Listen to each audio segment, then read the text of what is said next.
Bismillahirrahmanirrahim. In the name of Allah, the most beneficent, the most merciful. Welcome to my another videos. आज हम बात करेंगे daily election का जो finally result आ गया, जो कि बिल्कुल हैरान कुन रिजल्ट है। केजरीवाल की मजबूत हुकूमत वहाँ बिल्कुल सत्ता से बेदखल हो चुकी है। और बीजेपी का जो ख्वाब था ना कि दिल्ली में बैठने का, यानी सेंट्रल गवर्नमेंट भी और फिर स्टेट गवर्नमेंट दिल्ली को भी कब्जाने का, बिल्कुल उसका पूरा हो गया है।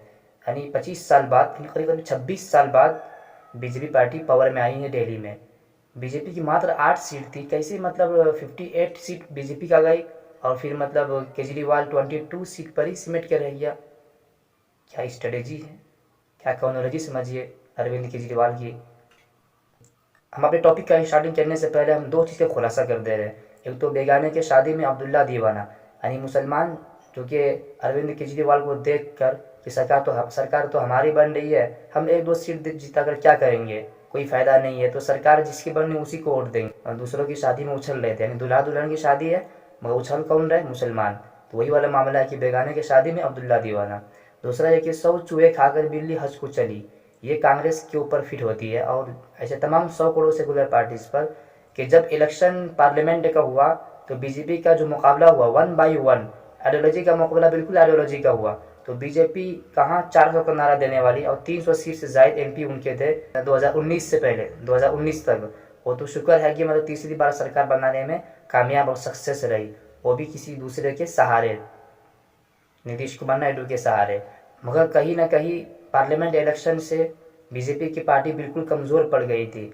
और दूसरी अहम बात जो स्ट्रेटजी है, जो ये कांग्रेस की स्ट्रेटजी है, ये नेशनल पार्टी, ये असल में ले डूबेगी इंडिया को भी, इंडिया अलायंस को ले डूबेगी। ये इसका स्ट्रेटजी बराबर नहीं है। स्ट्रेटजी मतलब कि जब बीजेपी का मुकाबला हो तो किसी एक पार्टी इसको हरा नहीं सकती है, और वहाँ तो बिल्कुल नहीं जहाँ जिस स्टेट में स्टेट लेवल की पार्टी मतलब अपोजिशन में हो या पावर में या फिर उसकी मजबूत पकड़ हो, तो ये कांग्रेस वहाँ भी जिसकी कोई जनार्दन नहीं, कोई पहचान नहीं है, ये क्या करती है, वो वहाँ वहाँ पूरी मुकम्मल सीट पर अपने कैंडिडेट उतार देते हैं।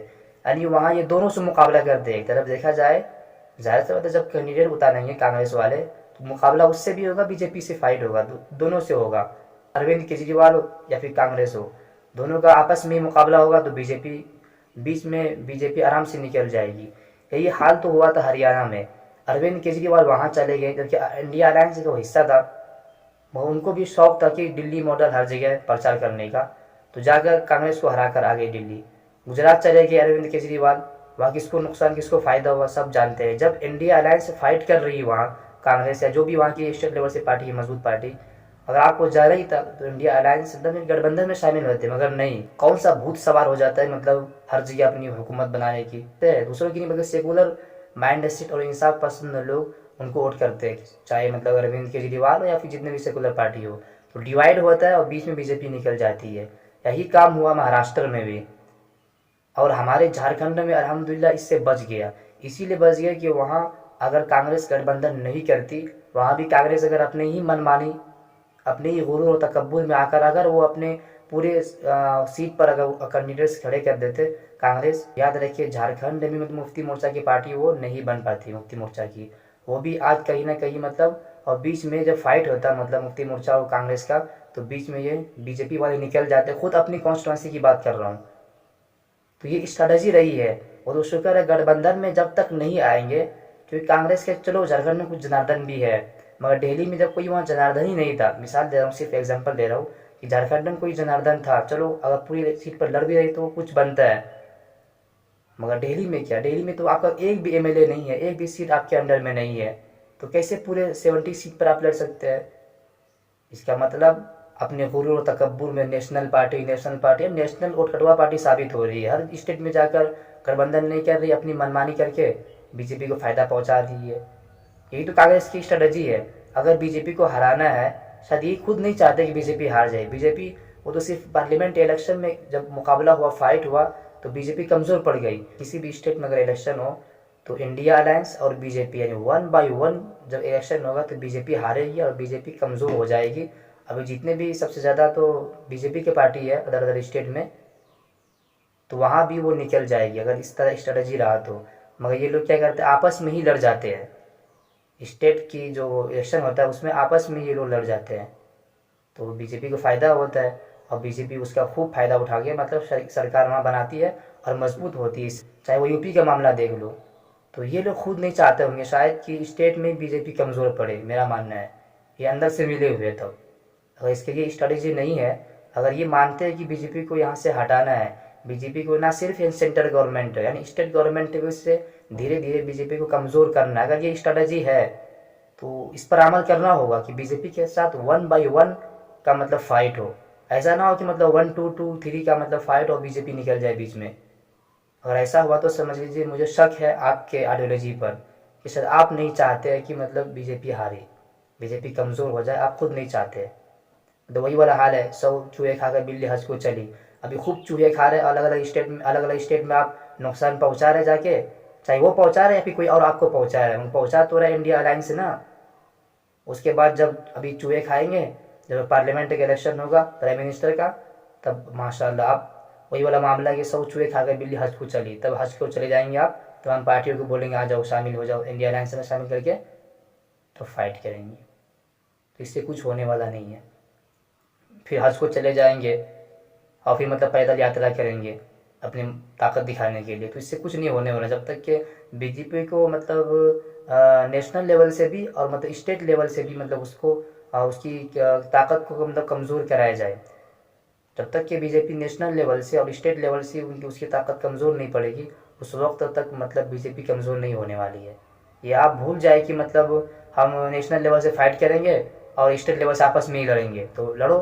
अब तसल्ली मिल गई दोनों को ना, चाहे कांग्रेस हो या फिर मतलब अरविंद केजरीवाल हो, दोनों को गुरूर था अपने अपने, उसको गुरूर था कि 62 सीट लाए थे, मतलब 62 सीट कहाँ मतलब घटकर मतलब 22 पर आ गई। उसको उम्मीद तो नहीं था, चलो कांग्रेस को अलायंस नहीं करेंगे, ज़्यादा ज़्यादा 10-15 सीट पर मतलब मुझे नुकसान पहुंचाएगा, उसको ये उम्मीद होगा मान लो, और सरकार तो बनेगी अरविंद केजरीवाल को, ये ख्याल था। अब तसल्ली मिल गई दोनों को। अरविंद केजरीवाल ने हरियाणा में कांग्रेस को नुकसान पहुंचाया और गुजरात में, तो अब कांग्रेस भी इसको नुकसान पहुंचाकर तसल्ली मिल गई, अब दोनों जाकर आराम से घर में बैठ जाओ। क्या स्ट्रेटजी है, क्या कम्युनोलॉजी है दोनों की, बिल्कुल सोच से गाफिल, बिल्कुल सोच से बाहर। आप आ जाइए इस पर मेन टॉपिक पर कि 62 सीट से लेकर 22 सीट पर कैसे मतलब सिमट कर रह गई अरविंद केजरीवाल, और क्यों रह गई, और क्यों बिल्कुल मतलब सत्ता से बेदखल होने पर मजबूर हो गई। जवाब इसके बहुत सारे हैं, मतलब बहुत सारे रीज़न है, अगर हम तलाश करेंगे एक रीज़न नहीं है। वो शराब का जो घोटाला है और फिर करप्शन का, सीबीआई का छापा, जेल को जाना, ये भी एक रीज़न है।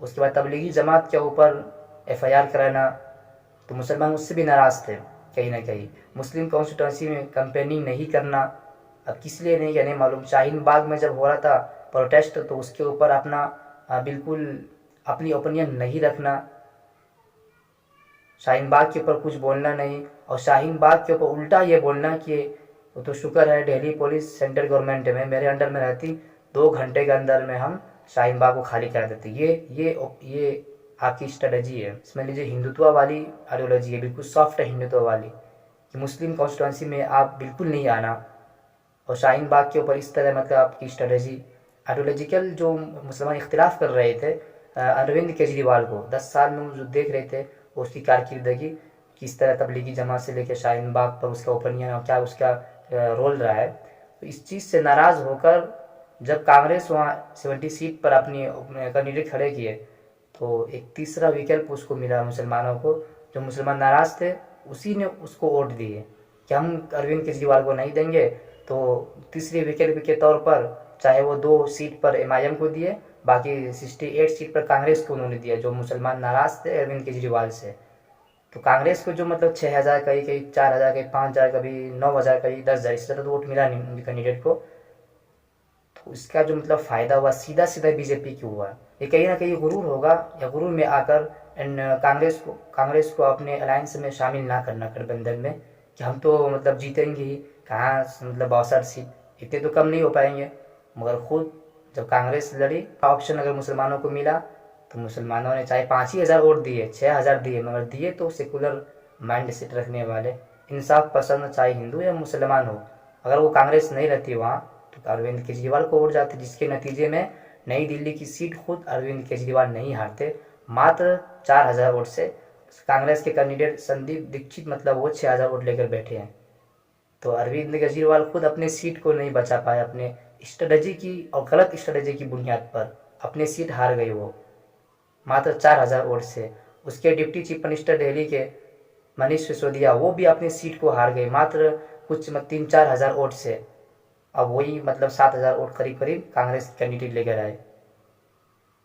वो तो शुक्र है कि मतलब दिल्ली के चीफ मिनिस्टर यानी वो जेल से आने के बाद जिसको चीफ मिनिस्टर बनाया था आतिशी को अपने सीट को बचाने में कामयाब करने में सक्सेसफुल रही कि वो 400-500 वोट से वो फाइट के बीजेपी को जीत गई। तो वहाँ भी कांग्रेस ही मतलब वोट साबित होती और भी बड़े बड़े चेहरे मतलब उनके हार गए। बीजेपी के आंधी में उड़े नहीं बल्कि कांग्रेस की वजह से वो हारे। बीजेपी का आंधी क्या, तो फाइट जब हुआ जाहिर सी बात करीबी फाइट था, तो पहले ही बताया कि 1 by 1 इलेक्शन में बीजेपी हमेशा हारेगी। मगर ये लोग क्या करते हैं आपस में ही, जब दो लड़ेंगे आपस में वो डिवाइड होगा तो बीच में कोई तीसरा निकल जाएगा, वही हार हुआ। चाहे वो मतलब पटपड़गंज से मतलब वो अवध वजह सर वो भी हार गए कांग्रेस की वजह से।